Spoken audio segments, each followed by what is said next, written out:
안녕하세요, 여러분. 아침에 일어나 첫 발을 내딛는 순간 무릎이 찌릿하게 시린 통증이 느껴져 한동안 발을 제대로 디디지 못한 적 있으신가요? 계단을 오르내릴 때마다 무릎 안쪽이 쑤시듯 아파서 한 칸 한 칸 조심조심 내려오다 보면 예전 같지 않다는 생각이 문득 들 때가 있지 않으신가요? 젊을 때는 조금 무리해도 금세 회복되던 다리가 이제는 밤이 되면 붓고 아침이면 뻣뻣해져 일상적인 걷기조차 두려워지곤 합니다.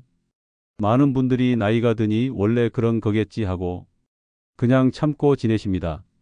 하지만 제가 오늘 드릴 이야기는 이렇게 방치하다가는 무릎 연골이 서서히 닳아 없어져 어느 날은 갑자기 걸음조차 힘들어질 수 있다는 불편한 진실입니다. 안타깝게도 무릎 연골은 한번 손상되면 젊을 때처럼 완벽하게 재생되지 않습니다. 따라서 지금 어떻게 관리하느냐가 앞으로 5년, 10년 뒤의 보행 능력을 결정하게 됩니다. 오늘 영상에서는 우리가 무심코 먹는 음식과 평범한 생활 습관 중 무릎 연골을 빠르게 마모시키는 것들을 알려드리고 지금부터라도 연골을 지킬 수 있는 방법을 함께 살펴보려 합니다. 아직 늦지 않았습니다. 끝까지 시청하시면 무릎 통증을 예방하고 연골을 오래 지킬 수 있는 구체적 실천법을 얻어 가실 수 있습니다. 시작하기 전에 구독과 좋아요 한 번씩만 눌러주시고 여러분의 무릎이 앞으로도 오래 버틸 수 있도록 지금부터 함께 지켜보겠습니다. 혹시 일어나거나 계단을 오르내릴 때 무릎에서 뚝딱 하는 소리를 들으신 적 있으신가요? 특히 나이가 들수록 이런 소리가 더 자주 들리면 내 무릎 연골이 갈라지고 있구나라는 불안이 먼저 떠오르기 마련입니다. 자동차가 이상한 소리를 내면 고장을 의심하듯 우리 몸에서 나는 소리도 고장의 신호라고 생각하기 쉬운 것이 사람 마음이죠. 하지만 무릎에서 나는 소리가 곧 연골이 닳고 있다는 증거라는 믿음은 큰 오해입니다. 이 소리의 정체를 알면 불필요한 걱정을 덜 수 있습니다. 첫 번째 원인은 관절 속 공기 방울이 터지며 나는 소리입니다. 무릎 관절 안에는 마찰을 줄여주는 윤활액이 들어 있습니다. 우리가 갑자기 움직일 때 관절 안 압력이 순간적으로 바뀌면서 윤활액 속에 녹아있던 가스가 작은 방울, 즉 기포를 만들고 이 기포가 팡 하고 터질 때 딱 하는 소리가 납니다. 손가락을 꺾을 때 나는 소리와 정확히 같은 원리입니다. 이 과정에서 연골이 손상되거나 뼈가 부러지는 일은 일어나지 않습니다. 건강한 사람에게서도 흔히 나타나는 자연스러운 현상입니다. 두 번째는 힘줄이나 인대가 뼈를 스치며 내는 소리입니다.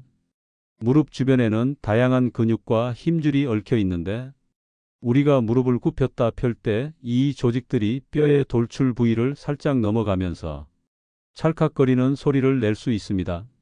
이 역시 정상적인 해부 구조에서 생기는 현상일 뿐 연골이 갈라지는 소리가 아닙니다. 미국과 유럽의 정형외과 연구에서는 무릎에서 소리가 나는 사람과 나지 않는 사람을 비교해 MRI로 연골 상태를 확인했을 때 큰 차이가 없었다는 결과가 여러 차례 보고되었습니다. 즉 소리가 난다고 해서 곧바로 퇴행성 관절염이 진행 중이라고 단정할 수 없다는 뜻입니다. 실제로 의사들도 통증이나 붓기 같은 다른 증상이 없다면 소리만으로는 치료가 필요하지 않다고 설명합니다. 그렇다면 언제 주의해야 할까요? 소리와 함께 통증, 붓기, 열감이 동반될 때입니다. 이 경우에는 연골 손상이나 염증이 진행 중일 가능성이 있으니 정형외과 진료를 받아 정확한 원인을 확인하는 것이 안전합니다. 하지만 소리만 있을 뿐 아프지 않다면 걱정보다는 생활 관리가 더 중요합니다. 우선 하체 근육을 강화해야 합니다. 무릎은 뼈와 연골만으로 버티는 것이 아니라 주변 근육이 충격을 흡수하며 안정성을 유지합니다. 근육이 약해지면 작은 하중에도 연골이 직접 충격을 받아 실제 손상으로 이어질 수 있습니다. 수중 걷기, 평지 걷기, 가벼운 근력 운동은 무릎에 부담을 주지 않으면서 근육을 강화해 줍니다. 또 하나는 체중 관리입니다. 체중이 1kg 늘면 무릎에는 3에서 4kg의 하중이 더해집니다. 체중을 조금만 줄여도 무릎이 받는 압력이 크게 줄어 통증 예방에 도움이 됩니다. 마지막으로 이런 오해가 퍼진 배경을 살펴볼 필요가 있습니다. 과거에는 MRI 같은 정밀 검사가 없어서 의사들조차 소리가 나면 연골이 마찰하는 것이라는 추측을 설명했고, 이 설명이 대중에게 전해지면서 공포가 굳어졌습니다. 하지만 현대의학은 이 추측이 잘못임을 분명히 밝히고 있습니다. 정리하겠습니다. 무릎에서 나는 뚝 소리 자체는 질병의 신호가 아닙니다.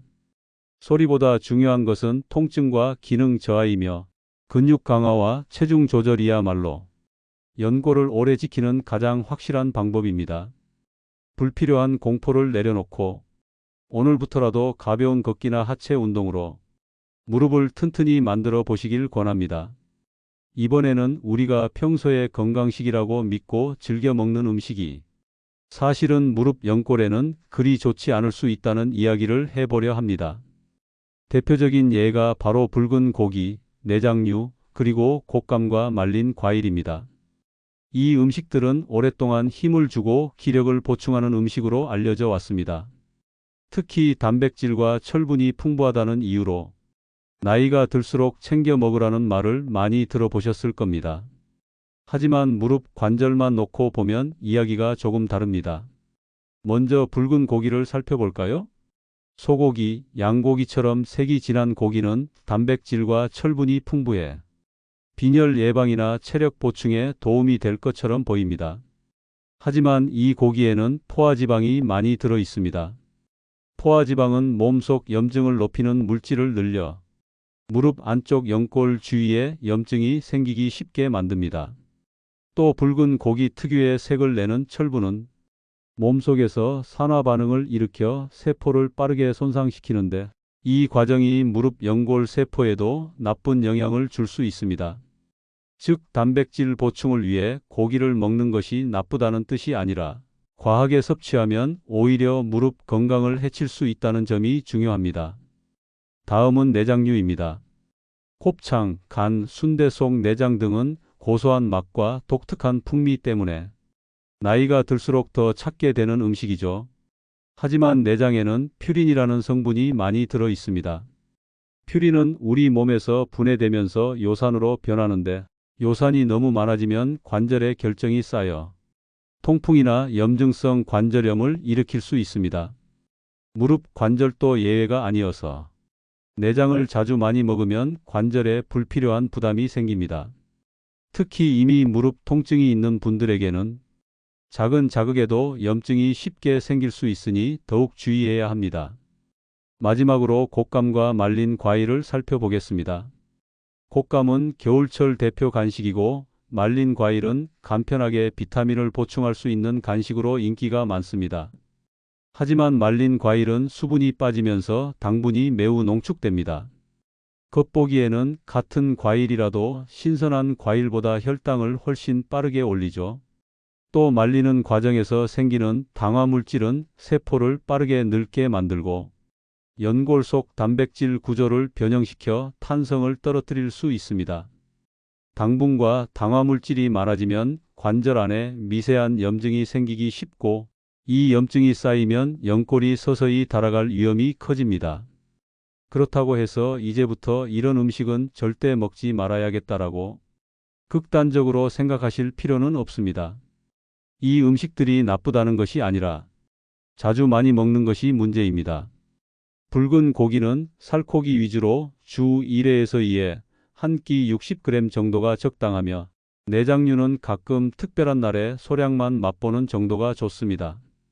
곶감과 말린 과일은 하루에 한쪽에서 2쪽 이하로 제한하고 되도록 신선한 과일을 함께 섭취하는 것이 바람직합니다.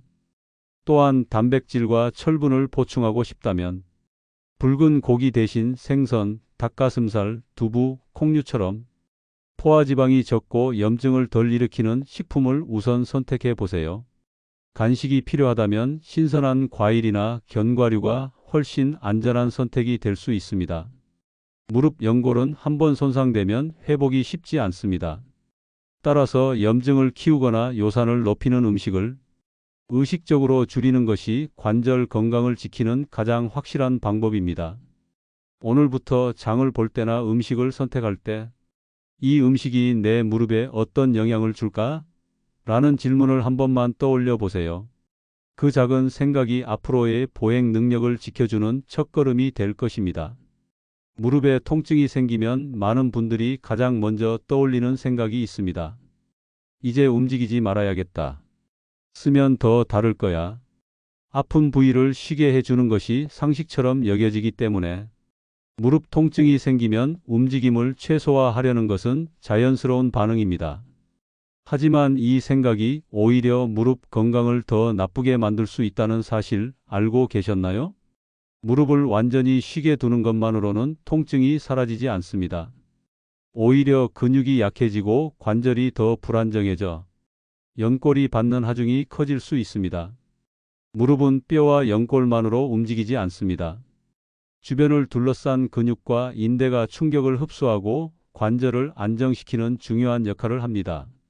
이 근육이 약해지면 작은 하중에도 연골이 직접 충격을 받아 손상될 위험이 커집니다. 따라서 통증이 있다는 이유로 장기간 움직임을 피하면 처음보다 더 큰 통증으로 되돌아올 가능성이 높습니다. 실제로 여러 연구에서 무릎 통증이 있는 사람에게도 가벼운 운동이 회복에 도움이 된다는 결과가 확인되었습니다.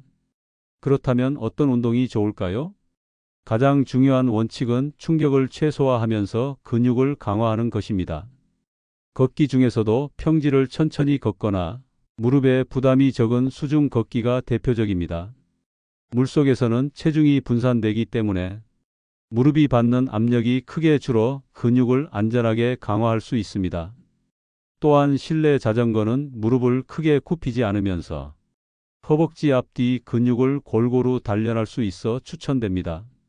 만약 집에서 운동을 한다면 벽을 짚고 무릎을 살짝 굽혔다 펴는 가벼운 스쿼트 변형 운동도 도움이 됩니다. 운동을 시작할 때는 몇 가지 주의사항을 지켜야 합니다. 첫째, 통증이 심한 날은 무리하지 말고 강도를 낮춘다. 둘째, 갑작스럽게 무거운 물건을 드는 근력 운동은 피한다. 셋째, 운동 전후로 가벼운 스트레칭을 통해 관절을 부드럽게 풀어준다. 이 세 가지만 지켜도 부상 위험을 크게 줄일 수 있습니다. 운동 중 통증이 심해지면 잠시 쉬고 통증이 가라앉으면 다시 가벼운 강도로 이어가는 것이 좋습니다. 운동이 무섭다면 일상 속 작은 움직임부터 시작해 보세요. 집 안에서 방을 오가며 걷기, 의자에 앉았다 일어나기를 반복하기, 가벼운 계단 오르기 등이 모두 좋은 운동이 될 수 있습니다.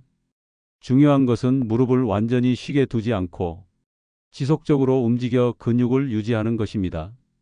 이렇게 하체 근육이 튼튼해지면 무릎 관절이 받는 압력이 줄어들어 통증도 점차 완화됩니다. 혹시 운동을 하면 연골이 더 빨리 닳는 것 아니냐는 걱정이 드시나요? 하지만 의학적으로 확인된 사실은 이렇습니다. 적절한 운동은 연골에 영양분을 공급하고 관절에게 순환을 돕는다는 것입니다. 무릎을 움직일 때마다 관절액이 연골을 부드럽게 감싸며 영양분을 공급하고 노폐물을 배출하는데 이 과정을 통해 연골이 더 건강하게 유지됩니다. 즉, 움직임이야말로 연골을 지키는 자연스러운 방법입니다. 결국 무릎이 아프다고 해서 무조건 쉬기만 하는 것은 통증을 줄이기보다 오히려 근육 약화와 관절 악화로 이어질 수 있습니다. 안전한 범위에서 가벼운 운동을 꾸준히 실천하는 것, 이것이 무릎을 오래 쓰고 연골을 지키는 가장 현명한 방법입니다. 지금부터라도 하루 10분의 걷기, 5분의 스트레칭으로 무릎을 위한 작은 변화를 시작해 보세요. 작은 움직임이 내일의 건강한 보행을 약속해 줄 것입니다. 무릎 건강 이야기를 나누다 보면 음식과 운동만큼이나 신발 선택이 중요하다는 사실을 간과하기 쉽습니다. 많은 분들이 잠깐 신는데 괜찮겠지, 발이 편하면 무릎도 괜찮을 거야 라고 생각하시지만 사실 신발은 무릎 건강을 지키는 첫 번째 장치입니다.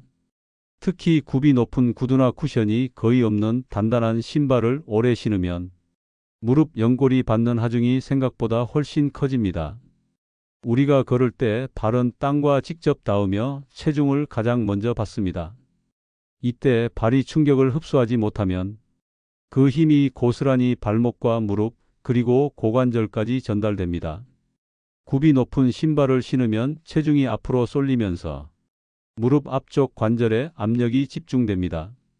특히 계단을 오르내릴 때는 이 압력이 몇 배로 늘어나 연골에 미세한 손상을 줄 수 있습니다. 쿠션이 거의 없는 신발도 문제입니다. 딱딱한 밑창은 걸을 때마다 지면의 충격을 그대로 전달하기 때문에 무릎이 작은 타격을 반복해서 받게 됩니다. 실제로 해외 정형외과 연구에서는 5cm 이상의 굽을 자주 신는 여성은 낮은 굽을 신는 여성보다 무릎 관절염 발병 위험이 더 높다는 결과가 보고되었습니다. 또한 평평하지만 쿠션이 없는 플랫 슈즈나 슬리퍼를 오래 신은 경우에도 무릎 통증을 호소하는 사람이 많았습니다. 이처럼 굽의 높이뿐 아니라 충격을 흡수하는 능력이 무릎 건강에 큰 영향을 미친다는 사실을 기억해야 합니다. 그렇다면 무릎을 위해서는 어떤 신발이 좋을까요? 첫째, 굽 높이는 2에서 3cm 이하가 안전합니다. 완전히 평평한 신발보다 약간의 굽이 있는 편이 발아치를 자연스럽게 지지해 주어 무릎에 부담을 덜 줍니다. 둘째, 충분한 쿠션감이 있는 신발을 고르세요. 밑창이 부드럽고 탄력이 있어야 걸을 때 무릎으로 전달되는 충격을 줄일 수 있습니다. 셋째, 발에 꼭 맞는 신발을 착용해야 합니다. 너무 꽉 끼거나 헐거운 신발은 보행 시 체중이 한쪽으로 쏠려 무릎 관절이 비정상적으로 움직일 수 있습니다. 일상에서 신발을 관리하는 습관도 중요합니다.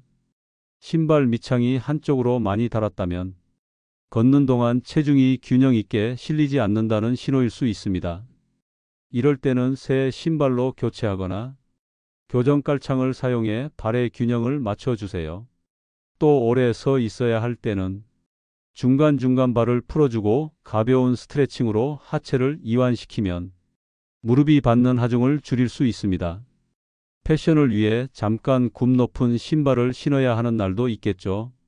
이럴 때는 이동 중에는 쿠션이 좋은 편한 신발을 신고 행사장에 도착한 후에만 구두로 갈아 신는 식으로 무릎이 받는 부담을 최소화할 수 있습니다.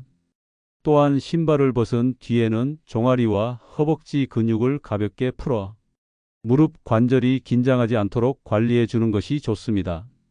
신발은 단순히 발을 보호하는 도구가 아니라 무릎 건강을 지키는 첫 번째 장벽입니다. 비싼 영양제를 먹고 운동을 열심히 하더라도 잘못된 신발을 매일 신으면 그 효과가 반감될 수 있습니다.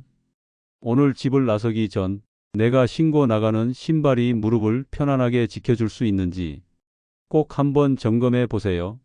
신발 선택이 10년 뒤 걷는 힘을 결정짓는 가장 확실한 예방책이 될 수 있습니다. 마지막으로 살펴볼 오해는 한국 분들에게 특히 익숙한 자세에 관한 이야기입니다. 우리는 어릴 때부터 바닥에 앉아 생활하는 경우가 많았습니다. 가족이 함께 밥을 먹을 때, 마루에서 이야기를 나눌 때, 또는 집안일을 할 때 자연스럽게 쪼그려 앉거나 양반다리를 하고 시간을 보내곤 했습니다. 그래서 이런 자세가 혈액순환을 도와주고 허리를 곧게 세워 몸에 좋다고 믿는 분들이 여전히 많습니다. 하지만 무릎 관절의 입장에서 보면 이야기가 다릅니다. 이 자세는 단순히 불편한 정도가 아니라 무릎 연골을 압박하고 마모를 촉진할 수 있는 위험한 습관입니다. 먼저 쪼그려 앉기를 살펴보겠습니다. 쪼그려 앉으면 무릎이 거의 완전히 접히면서 무릎 앞쪽과 안쪽 연골 사이의 공간이 크게 좁아집니다. 이때 체중이 집중되면 관절 안 압력이 평소보다 몇 배로 올라가는데 짧은 시간에도 연골에 미세한 손상이 생길 수 있습니다. 특히 연골이 이미 얇아진 중 노년층에게는 이 압력이 더 큰 부담이 됩니다. 무릎이 시리거나 뻣뻣한 분들이 쪼그려 앉으면 잠깐은 편안하게 느껴질 수 있지만 앉아 있는 동안 연골은 계속해서 압박을 받고 있는 셈입니다. 양반다리도 마찬가지입니다. 양쪽 무릎을 바깥으로 벌리고 발목을 꼬아 앉는 이 자세는 무릎의 안쪽과 바깥쪽 연골에 불균형한 힘을 가합니다. 이로 인해 무릎 관절이 비틀리면서 연골이 한쪽으로만 마찰을 받게 되고 결과적으로 연골 마모가 빠르게 진행될 수 있습니다. 짧게 앉는 정도는 큰 문제가 없을 수 있지만 오랜 시간 지속하면 무릎이 붓고 통증이 심해질 위험이 큽니다. 많은 분들이 쪼그려 앉으면 시원하다, 양반 다리를 하면 다리가 유연해진다라고 말씀하시지만 이것은 일시적인 느낌일 뿐입니다.